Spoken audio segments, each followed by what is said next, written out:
Open చేస్తే మన వరదరాజ మన్నార్ని ఎవరో కొడతారు, మొక్కు పీసని లాగేస్తారు. అది ఎవరో కాదు, ఇతను. దానికోసం దేవా ఇతని కాడికి వెళ్ళి ఇమ్మని బదిలిస్తే ఇతను అక్కడ జరుగుతున్న మస్తి కుస్తీ పోటీలో ఎవరినైనా ఓడిస్తే నేను నీకు ఇది ఇచ్చేస్తానంటంతో దేవా అక్కడున్న వాళ్ళని ఓడించి ఆ మొక్కు పూసని తీసుకుంటాడు. నెక్స్ట్ సీన్లో ఎవరో కొంతమంది దొంగలు మన దేవా ఇంటిని అటాక్ చేస్తారు. అక్కడికి వచ్చిన వరదరాజ మన్నార్ అతని చేతికున్న కడియాన్ని ఇచ్చి దేవాన్ని వదిలేయమంటారు. ఇది కడియం ఎక్కడిది ఏంటి అని మనకు అర్థం కాదు, కొంచెం సస్పెన్స్ ఉంటుంది. ఇక నెక్స్ట్ సీన్లో దేవా అక్కడి నుంచి వెళ్ళిపోవడానికి వరదరాజ మన్నార్ సిద్ధం చేస్తాడు. అప్పుడు దేవా పర్షియన్ రాజులు అతని కాడున్న ఒక్కరు అతనికి ఇష్టమైన ఏదైనా తెస్తాడు, ఇష్టం లేని ఏదైనా డిస్ట్రాయ్ చేస్తాడు. అతని పేరు సెలార్ అని చెప్తాడు. నా సెలార్ ఇక్కడికి మళ్ళీ తిరిగి వస్తాడు అని దేవా అనగానే టైటిల్ పడుతుంది సెలార్ అని. ఇంకా టైం లైన్ కొంచెం ముందుకెళ్తుంది 2017కి. అక్కడ ఒక బిజినెస్ మ్యాన్ అతని కూతురు ఇండియా వస్తుందని తెలియగానే ఒక భయపడి ఇతనికి ఫోన్ చేసి మా కూతురు ఇండియా వస్తుంది, ఎలాగైనా సేఫ్గా పెట్టుకో అని అంటాడు. నెక్స్ట్ సీన్లో విలన్స్ కూడా అది తెలుసుకున్న విలన్స్ ఆ అమ్మాయి కోసం సైన్యం సిద్ధం చేసి పంపిస్తారు, కానీ ఆ అమ్మాయిని సేఫ్గా తీసుకొస్తాడు. అతను ఏమంటాడంటే మిమ్మల్ని కాపాడగలిగేది ఒకే ఒక్కడు, అది మీకు కాపాడాలనుకుంటే మీరు మాత్రం ఎవరో చెప్పకండి అని టీచర్గా సెటిల్ అవుతుంది మన హీరో వాళ్ళ అమ్మింట్లో. హీరో ఎంట్రీ అవుతాడు, రెబల్ స్టార్ ప్రభాస్. నెక్స్ట్ సీన్లో ఒక అమ్మ ఎవరో తెలియని వ్యక్తి మీద పగతో ఉంటుంది. అది ఎవరో మనకి ఇప్పుడే అర్థం కాదు. తర్వాత మనుషులు శ్రీహాసన్ కోసం వెతుకుతుంటారు. శ్రీహాసన్ ఏమో టీచర్గా ఉంటుంది, చాలా కష్టాలు పడుతుంటుంది. నెక్స్ట్ సీన్లో మన ప్రభాస్ కోల్ మైన్లో పనిచేస్తూ ఉంటాడు. నెక్స్ట్ సీన్లో శ్రీహాసన్ని కొంతమంది ఏడిపిస్తూ ఉంటా మన ప్రభాస్ ఏం చేయకుండా జస్ట్ చూస్తూ ఉంటాడు, అతన్ని ఏదో పట్టి ఆగుతున్నట్టు. నెక్స్ట్ సీన్లో కొన్ని డ్రగ్స్ని నేపాల్కి ఎక్స్పోర్ట్ చేయడానికి ఉంటుంది. ఆ డ్రగ్స్లో స్టాంప్ వేసి పంపిస్తారు, దాన్ని పోలీసులు ఆపేస్తారు. దాన్ని ఓపెన్ చేసి చూస్తే ఆ స్టాంప్స్ చూడగానే పోలీసులే భయపడతారు. ఏం స్టాంప్ అది అని కొంచెం సేపు క్యూరియస్ ఉంటుంది మూవీలో.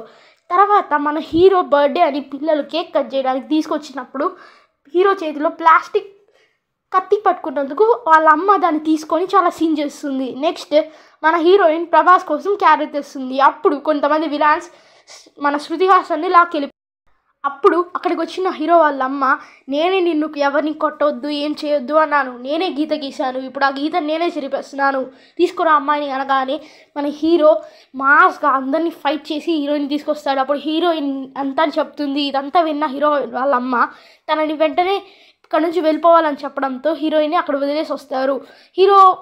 అదే అమ్మాయి వాళ్ళ నాన్న విలన్స్ కాడికి వచ్చి నా కూతురుని వదిలేయండి, మీకేం కావాలో ఇస్తానంటే నీ కూతురే నాకు కావాలి, నేను చంపేస్తాను అని అక్కడ హీరో వదిలేసిన కొంతసేపటికి హీరోయిన్ విలన్ మనుషులు వస్తారు.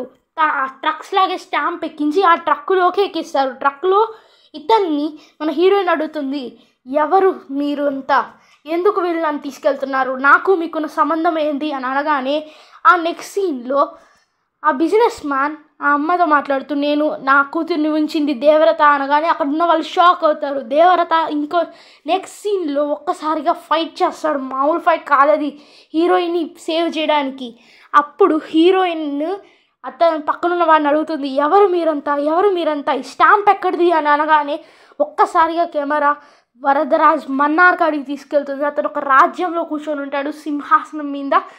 ఇది ఏమవుతుంది అసలు ఏంటిదంతా అని మీకు ఉన్నప్పుడు ఇక్కడున్న ఒక ఆమె ప్రభాస్ పేరుని కాన్సార్ కసలార్ వరదరాజ్ మన్నార్ సెలార్ దేవరత రాయిజర్ అని ఒక పేరు చెప్తే కానీ ఇంటర్వెల్ వస్తుంది. ఇంటర్వెల్ తర్వాత ఇతనేమో హీరోయిన్కి జరిగింది చెప్తాడు. 1000 సంవత్సరాల క్రితం బందిపోతులు ఒక ప్రాంతంలో ఉండేవాళ్ళు, ఆ ప్రాంతం పేరు కాన్సార్. ప్రాంతాలను ఏలిన తెగ పేర్లు సౌర్యంగా ట్రైబ్, మన్నార్ ట్రైబ్, గనియార్ ట్రైబ్. బ్రిటిషర్లు కూడా ఆ కాన్సార్ ప్రదేశంలో అడుగు కూడా పెట్టలేరు. స్వాతంత్రం వచ్చిన తర్వాత ఆ ట్రైబ్స్ యొక్క లీడర్ అయిన శివ్ మన్నార్ భారతదేశం నుంచి ఆ పేరు కాన్సార్ని తుడిపేస్తాడు. స్మగ్లింగ్ అంతా అడ్డవుతుంది. ఆ ప్రాంతాన్ని భాగాలుగా చేసి దానికి ఒక గవర్నర్ని అపాయింట్ చేస్తారు. ఆ గవర్నర్ కాడ 3 కడియాలు ఉంటే దానికి గుర్తుగా అతను కాపరి, 5 ఉంటే దొర, దానికంటే ఎక్కువ ఉంటే అతనే 13 కడియాలతో శివమన్నార్ తనను తనే రాజుగా చేసుకున్నాడు. శివమన్నార్ ఒకరోజు చనిపోయాడు. శివమన్నార్ చనిపోయిన తర్వాత శౌర్యాంగ తెగ యొక్క నాయకుడు దారా లీడర్ అవ్వాలి. కానీ అది శివమన్నార్ కొడుకు రాజ్ మన్నార్కి నచ్చదు. అందుకనే రాజ్ మన్నార్ ఒక డెసిషన్ తీసుకుంటాడు. అదేంటంటే మొత్తం శౌర్యాంగ ట్రైబ్ మొత్తం ఫ్యామిలీని లెగసీని నాశనం చేద్దాం అనుకుంటాడు. అలాగే చేస్తాడు కూడా రాత్రిపూట ఒక్కడే. అప్పుడు తనని తానే రాజు చేసుకుంటాడు. ఆ రాజ్యంలో 5 దొరల స్థానాన్ని గణియార్ కోసం కేటాయిస్తాడు. మిగతా 3 మాత్రం తన సొంత కుటుంబం కలిగిస్తారు. వాళ్ళే వాలి, గడియార్, గురు, రంగా, నారంగ్. ఇంకా మిగతా 3 మాత్రం అతని ఫ్యామిలీ సభ్యుల కోసం ఉంచుతాడు. ఇంకా ఇతను ఒక నిర్ణయం తీసుకుంటాడు. ఒక స్థానంలో అతని కొడుకు వరదరాజ్ మన్నార్ని దొరగా చేయాలనుకుంటాడు. అతని కోరిక కూడా అదే. ఆ స్థానం కోసం అతని స్థానంలో అక్కడ ఉన్న ఒక దొర అదే రంగాని ఆ స్థానం ఇమ్మని అనుకుంటాడు. అతను కూడా దానికి ఒప్పుకోకపోయినా ఒప్పుకున్నట్టు నటిస్తాడు. తర్వాత ఇక చేసేది ఏమీ లేక అప్పుడు అక్కడికి వస్తాడు వరదరాజ్ మన్నార్. వరదరాజ్ మన్నార్ రావడంతో అతనికి ఈ విషయం అంతా తెలుస్తుంది. అతను సంతోషపడతాడు. తర్వాత అతను చెప్తాడు, రాజ్ మన్నార్ తిరిగి వచ్చిన తర్వాత వరద రాజు అవుతాడు, దొరవుతాడు. అదే వరద లేకపోతే అని అనగానే నెక్స్ట్ సీన్లో మన వరద మీద అటాక్ జరుగుతుంది. అతన్ని ఆల్మోస్ట్ చంపైపోతారు. ఇన్ఫ్యాక్ట్ చంపేయడం కూడా 1 సెకండ్ లెస్ ఉంది. అప్పుడు అక్కడున్న ఒక గంట మోగుతుంది. ఆ గంట మోగడం ఆ నిబంధనల ప్రకారం అక్కడ గంట మోగిందంటే అక్కడ వైలెన్స్ జరగకూడదు. అది ఆ గంట ఒక్క నిబంధన. అక్కడున్న వాళ్ళందరూ ఎవరు ఆ గంట మోగింది అని అక్కడికి వెళ్ళినప్పుడు అక్కడున్న రాజ్ మన్నార్ కుమార్తె, రాజ్ మన్నార్ లేని సమయంలో ఎవరు రాజ్ మన్నార్ మాట వినకూడదు. సీజ్ ఫైర్ అమలు చేస్తుందంటే వైలెన్స్ జరగకూడదు. కానీ నిబంధనల ప్రకారం ఎవరైనా ఆ మాటను ఎదిరించవచ్చు అని సీజ్ ఫైర్ ఓటింగ్ ఉంటుంది. ఒక్కొక్కరు ఒక్కొక్క ఆర్మీని తెచ్చుకుంటాడు. మనం ఎవరిని తెచ్చుకుంటున్నామన్నా అని మన వరదరాజ్ మన్నార్ తమ్ముడు అడగగానే దానికి సమాధానంగా ఒక కార్లో ఒక్క సీట్ ఖాళీగా పెట్టుకొని వెళ్తారు. ఎక్కడికి వెళ్తారు, దాంట్లో ఏం సైన్యం వస్తుంది అని కానీ ఒక డైనోసార్ని తీసుకొస్తున్నారు. అదే మన ప్రభాస్ని మళ్ళీ వెనక్కి తీసుకొస్తున్నారు దేవాని.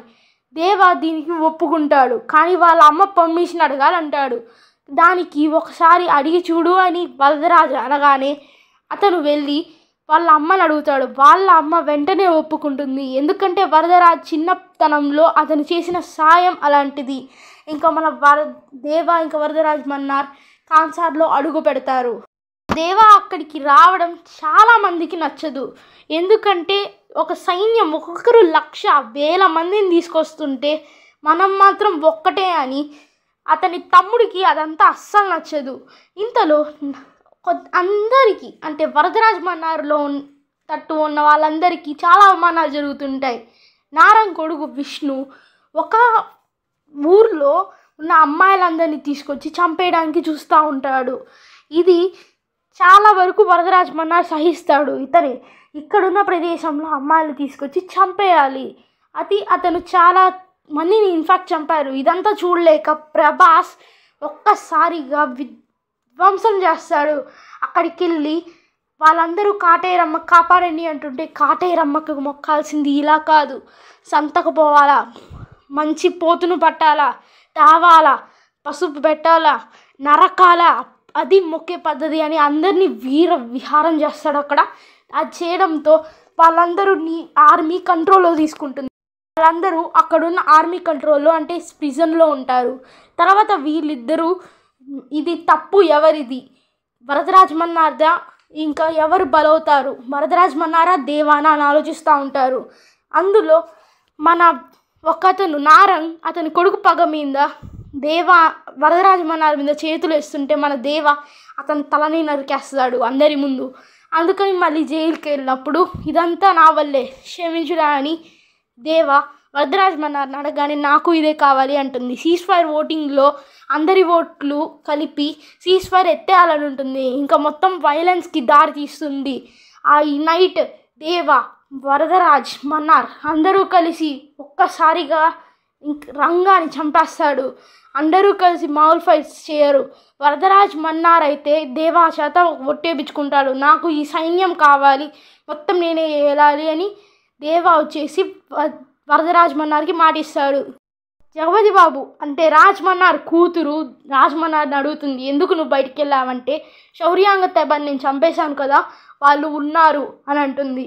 ఎలా అని అడగగానే అప్పుడు మనం చంపినప్పుడు వాళ్ళ పిల్లలు మాత్రం కింద టన్నల్స్లో వాళ్ళే దాచిపెట్టారు, అందుకనే వాళ్ళు మాత్రం తప్పించుకున్నారు. వాళ్ళ లీడర్ కూడా ఎవరో కాదు, ఇన్నాళ్ళు నీ భర్త భైరవ అని అంటుంది. అప్పుడు భైరవ మామూలుగా ఉండదు.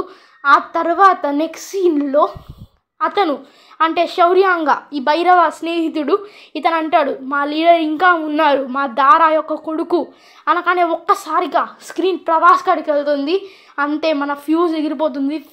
ప్రభాస్ దారా యొక్క కొడుకు అంటే ప్రభాసే నెక్స్ట్ శౌర్యాంగ పర్వంలో శౌర్యంగా అనమాట. వీళ్ళంతకీ తెలుస్తుంది అది ప్రభాస్ ఒక శౌర్యంగా అని. ప్రభాస్ ఒళ్ళు మొత్తం ఒక్కసారిగా బ్లూ కలర్ అయిపోతుంది. అంటే మూవీ ఎండ్ అయిపోతుంది. శౌర్యాంగ పర్వం 2 అని టైటిల్ పడుతుంది. That's it guys. నచ్చితే లైక్ చేయండి.